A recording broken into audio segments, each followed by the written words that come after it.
Last week, you might remember, it was like a Friday. I guess it was on Friday. I shared with you a couple of articles out of the American Spectator from George Neumayr. Very good. America's Death Wish and a couple of others. And you ought to check them out. It's so important, I think, to get a perspective on this.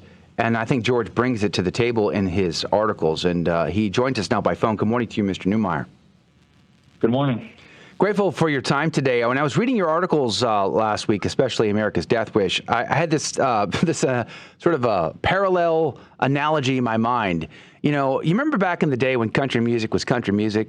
Today, it's no longer country music. Today, it's hip hop. It's pop music. It's changed. And I see the same thing going on within the conservative movements, the so-called conservative movement. And we were all told there's going to be a giant red wave in the midterms. Well, the midterms didn't turn out to be an election night. It turned out to be an election season. And now we are still waiting, but there's really no red wave at all. Give us your take on all of this. Well, as I explained in that article, I think that this election brings with it some very bad news for us, which is that, America is basically a liberal country. It's a country of brainwashed liberals to a great extent, unfortunately, due to the culture, a culture that the left has dominated for decades, and that the left has used to propagandize the American people, and they've done so very effectively to the point where now a majority of the American people are willing to accept the outrageously insane agenda of the Democrats. And so that's really the unfortunate message of the election, is that America is not a conservative country. It's a liberal country. And that's reflected in the fact that a Democratic Party, which is totally failing, which is damaging the country tremendously, is still basically holding on to power. And I think that's one of the wake-up calls that I think a lot of people, there's a lot of people who will talk about, well, election shenanigans, election voter fraud, or all of this stuff. And I think, but the reality is we have to realize our neighbors want this stuff. They seemingly want this woke agenda, this world that's so fallen. Look at the fact that all these horrible incumbents won re-election. So this was really an election in which incumbents prevailed, and the very incumbents who are destroying our country.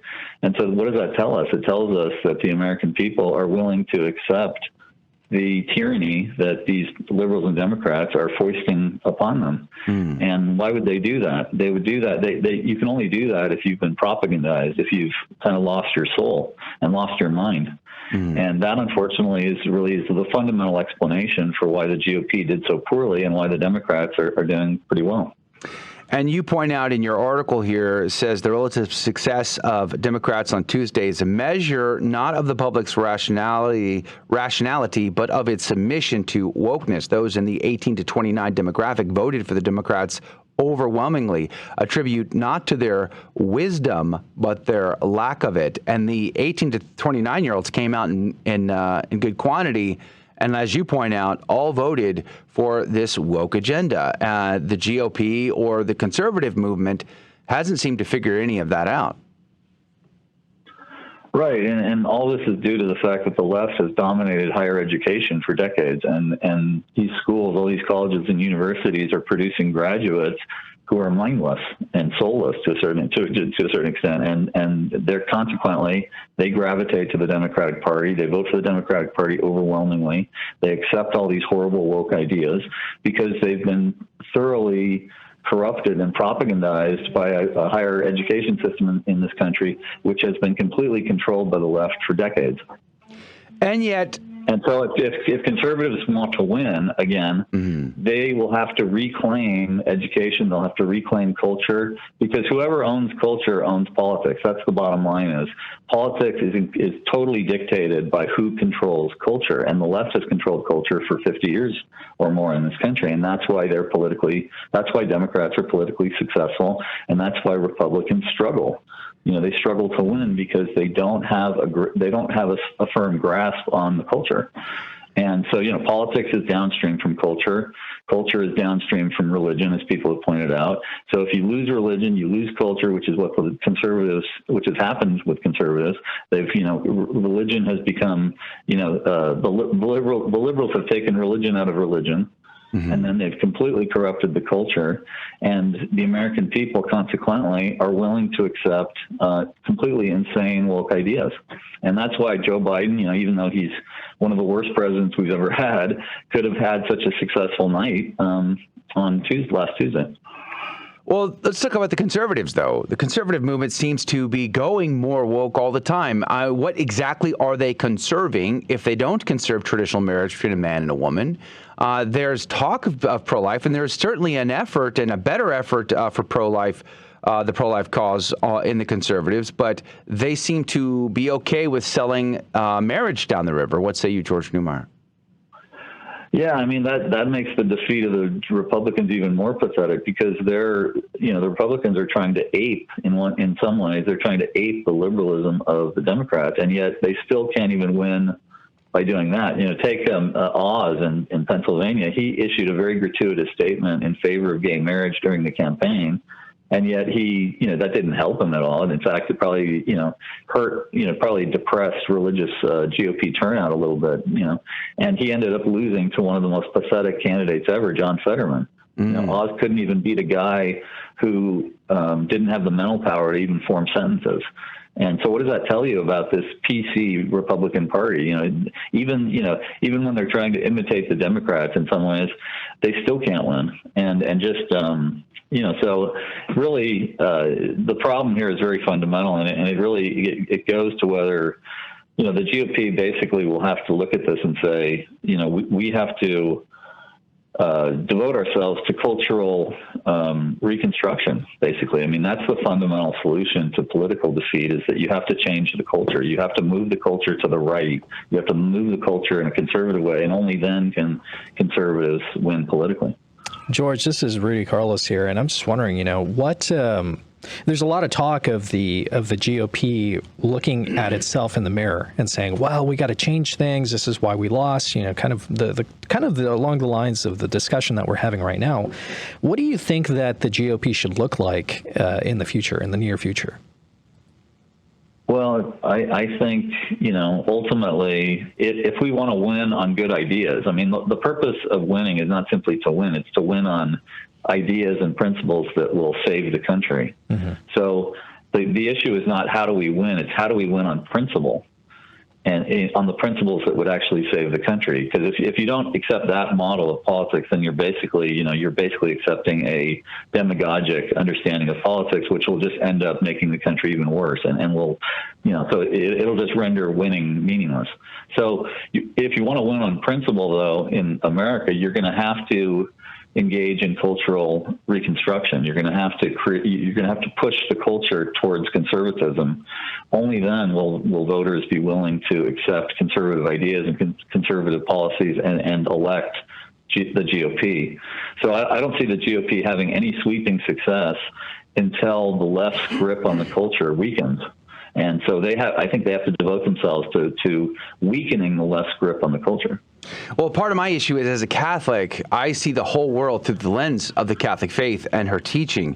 And I just don't know that I trust these conservatives to have a proper view of culture. I think they would argue, if they're sitting here going, but the culture is embracing new sexual norms and new familial norms, and these things are okay. Yeah, murdering a child is bad, but love is love, right? I mean, George, they seem to have a twisted version of culture, don't they? No, I agree that much of the GOP has completely sold out and has accepted all the bad ideas of the left. I mean, Ronna McDaniel, the chairwoman of the Republican Party, she sends out tweets celebrating Gay Pride Month. Yeah. Hold that thought. To the very head of the...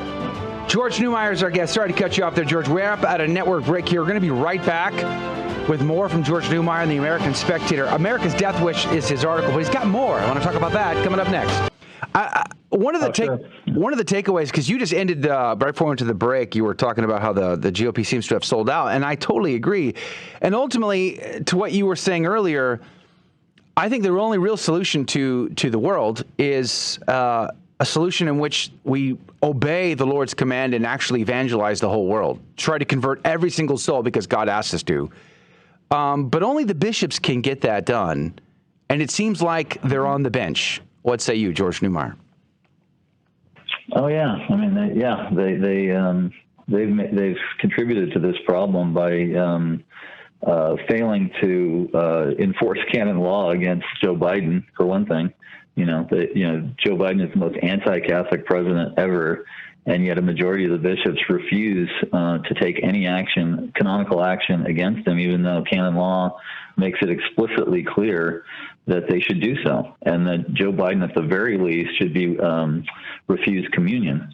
Yeah, but how many bishops support that position? Cordileone, I guess, does, and maybe a few others do. Mm-hmm. But the vast majority of the bishops do not think that canon law should be applied to Joe Biden, and they won't even stand up and say that Biden's agenda is anti-Catholic and that Catholics should not vote for a party that is anti-Catholic, which the Democrats have definitely become an anti-Catholic party. There are only a handful of bishops who are willing to say that.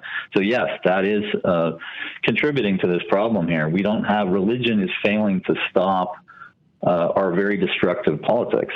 And one of the main reasons for that is that the bishops are very cowardly and they won't stand up to these anti-Catholic politicians. When I'm out and about, I speak to our listeners, and when I get a chance to meet with them, and a lot of times I'll have conversations about the bishops, and they'll ask, well, how many good bishops do you think we have?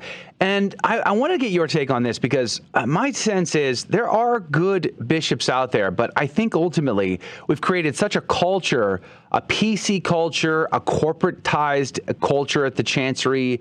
It's not a father-son relationship between bishop and priest. It's boss and employee relationship these days, that some of these men, they might have it within them to be great, but they lack that courage to take that step.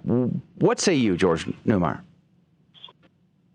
Yeah, but I think the problem in some cases is even deeper than that. It's not just that they lack the courage of their convictions. The problem is that they don't have any convictions, and that they've lost the faith. They've lost orthodoxy. And consequently, that's why they are willing to accept Joe Biden's anti-Catholic presidency, is that they kind of like the secularized Catholicism that Biden represents. He's the he's the prototypical post-Vatican II Catholic who's kind of walked away from his faith and embraced the world and accepted all these secularized policies. A lot of the bishops, unfortunately, think the exact same way.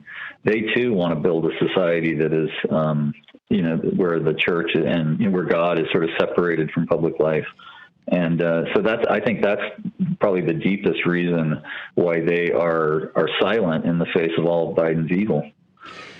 If you had to spitball a percentage, how many, at least in the American church, how many bishops do you think are sitting on the fence and just need to find courage, versus how many bishops are strong, versus how many bishops are embracing this woke ideology? What would you, if you had to spitball that percentage-wise, what would you break that out as?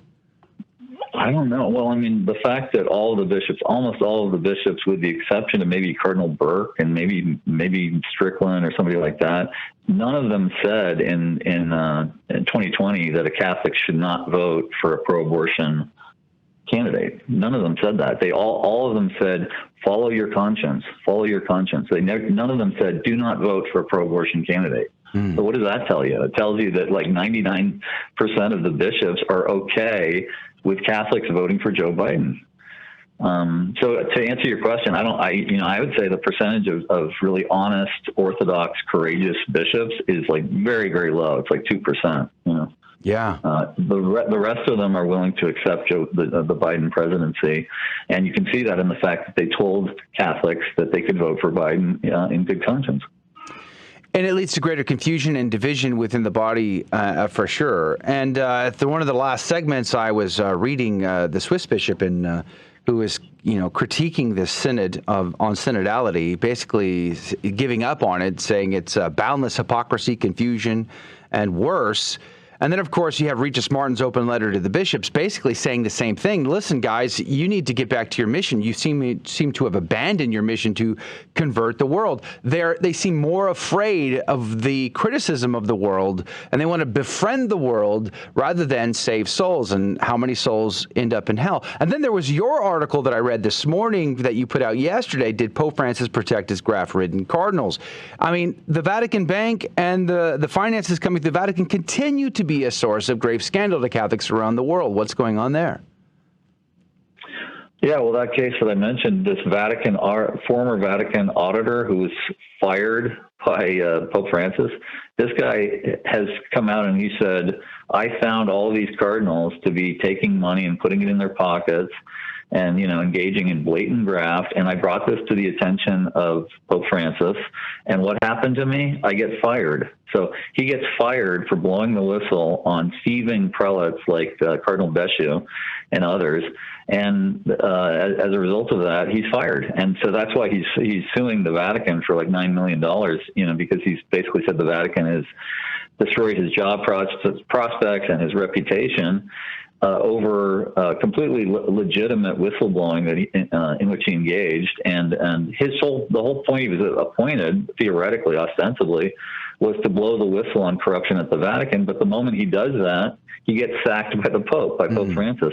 So this shows us that, unfortunately, that the Pope is as dishonest as the colleagues for whom he's covering. But there's a track record here. And that's why, notice that he hasn't said anything. Our very garrulous, outspoken Pope, he'll make comments about everything under the sun, but he won't talk about what this auditor is describing. The Vatican has been completely silent in response to this lawsuit.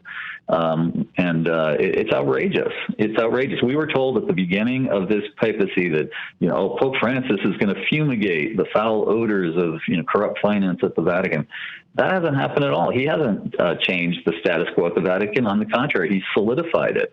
And this Beshew trial that they're doing is just a half-hearted, PR-driven trial. It's not serious. It's not serious.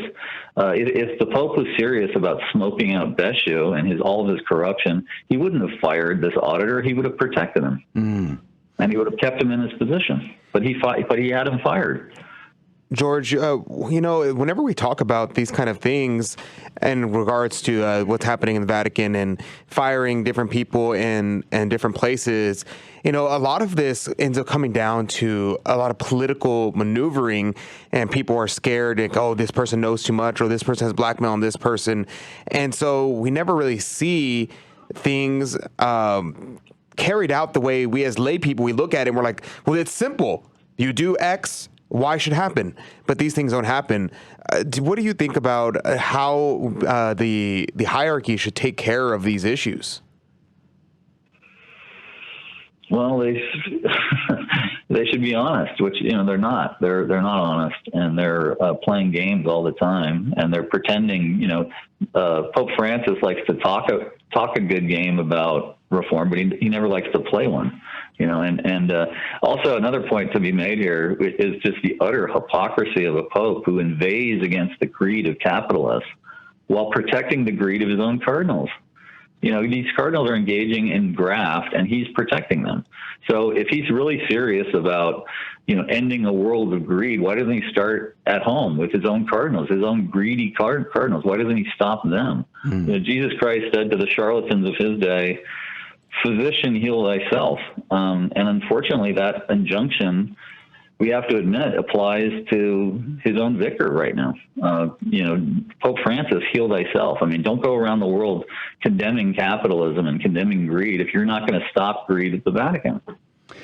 And there's a track record here. Archbishop Vigano uncovered scandal in the Vatican Bank. He got promoted, so to speak, to the nunciature in America. Cardinal Pell, also same thing, got sent to solitary confinement in Australia.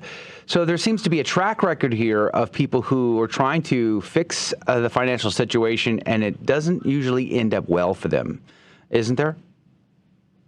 Yeah. If you blow the whistle on corruption in the church's response will be to marginalize you, destroy you, assassinate your character, make you look bad, tell everybody that you're a bad Catholic or something. Or as in the case of this Vatican auditor, they said, oh, he behaved very improperly. He was spying on us. Well, his job was to investigate corruption and to identify financial improprieties and blow the whistle on them. That theoretically was his job. And he did. And once he did that, what happened to him?